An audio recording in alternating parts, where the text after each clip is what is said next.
everyone, my name is Crystal and I'm taking over Ashley Vine's Snapchat. She is actually still sleeping because I think it's like 3 a.m. for Australians. But it's 9 a.m. here in Las Vegas. That's where I live.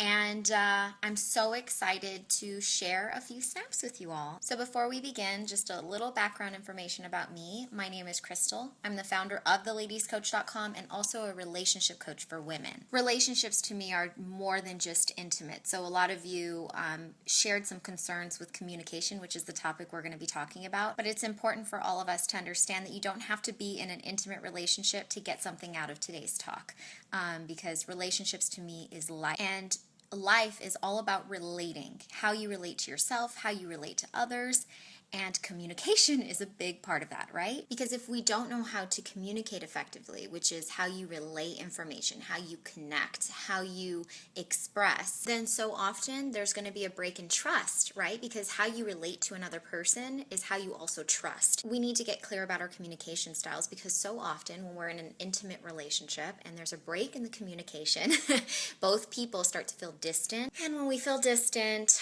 we make up stories in our head, we create beliefs about the relationship, and then it creates more problems. So we're gonna get clear. And just before we get started on the lessons, just know that if you're not in an intimate relationship, this is still for you.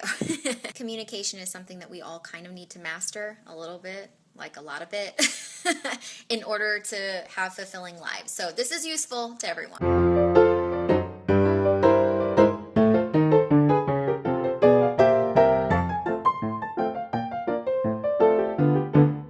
So the reason why we're doing this topic is because I know a lot of the ladies who commented under Ashley's Instagram post was saying that it's really hard to communicate with their significant because they feel like he shuts down or doesn't express himself or doesn't like to talk. But that's why it's important to understand that communication isn't about talking, isn't just about talking at least.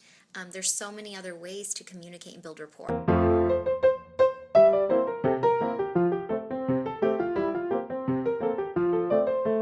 So I think it's pretty clear that most men don't like to talk as much.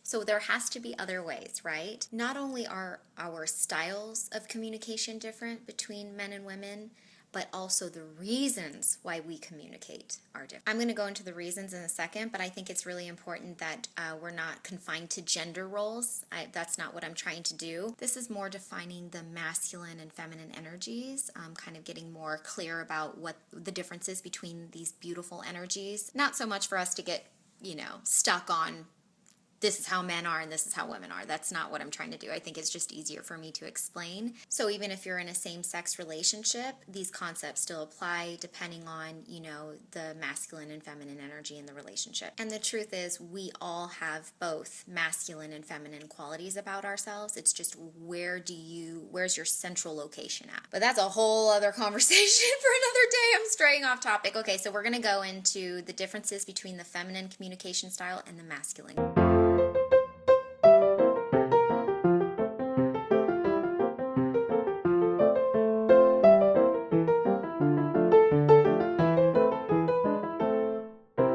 So that's like the basic version of our communication styles. If you happen to be a communicator because you like to share, build connection, and express, and your partner is opposite, you're going to get frustrated because what's happening is while you're sharing yourself, your day, what happened at work, your girlfriend, your significant other who is of the masculine energy is trying to gather all this information to see what problem they need to solve. But it's frustrating to you because sometimes there's not even a problem. You just want to share. And so that's where the breakdown in communication happens because, the masculine is like, what's the problem? What needs to be solved? What's the point? And for us, it could be really frustrating because you feel like, oh my God, he doesn't want to connect with. And like I said in the beginning of the snaps, connection to us is how we build trust. Like how we communicate in our own way is how we build trust. But what we have to understand, ladies, is we cannot make our significant others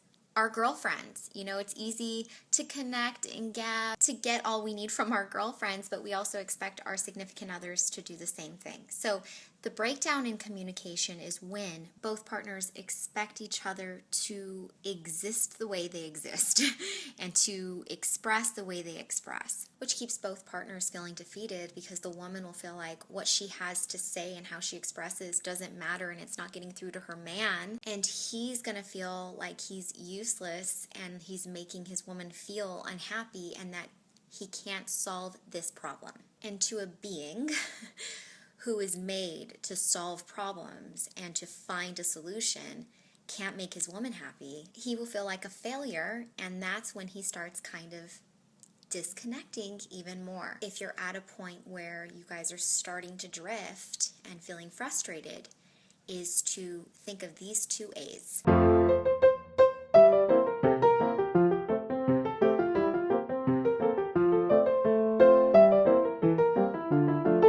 Like I said in the beginning of the snaps, communication isn't just how you talk, it's how you exist, it's how you walk into a room and how you radiate. It's in your physiology, it's in your energy, it's also verbal, it's touch, it's everything about you is giving information.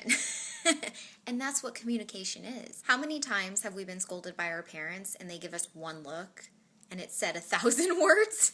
Like that. That's communication. They didn't have to say anything.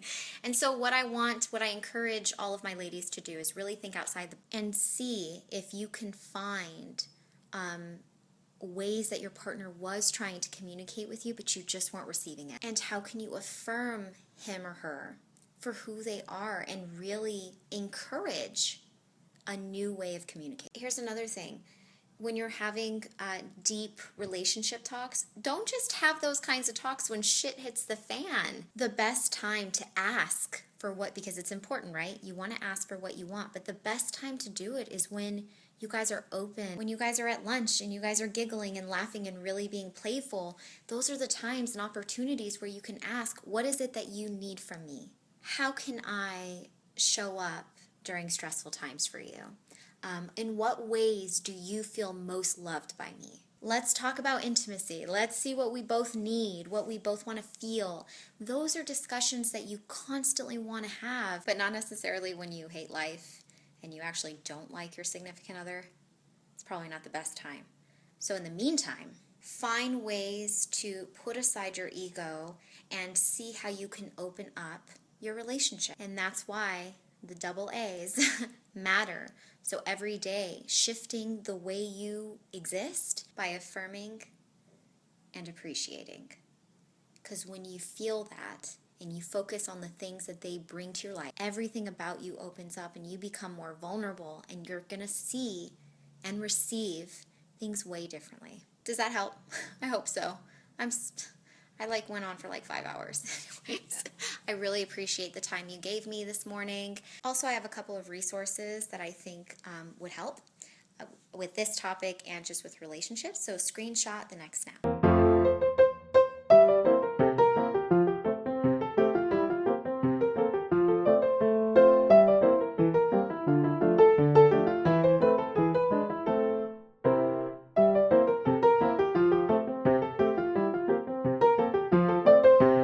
Again, I really appreciate your time. Ashy has such a beautiful community of women, and I'm so honored to be a part of it. So have a good day.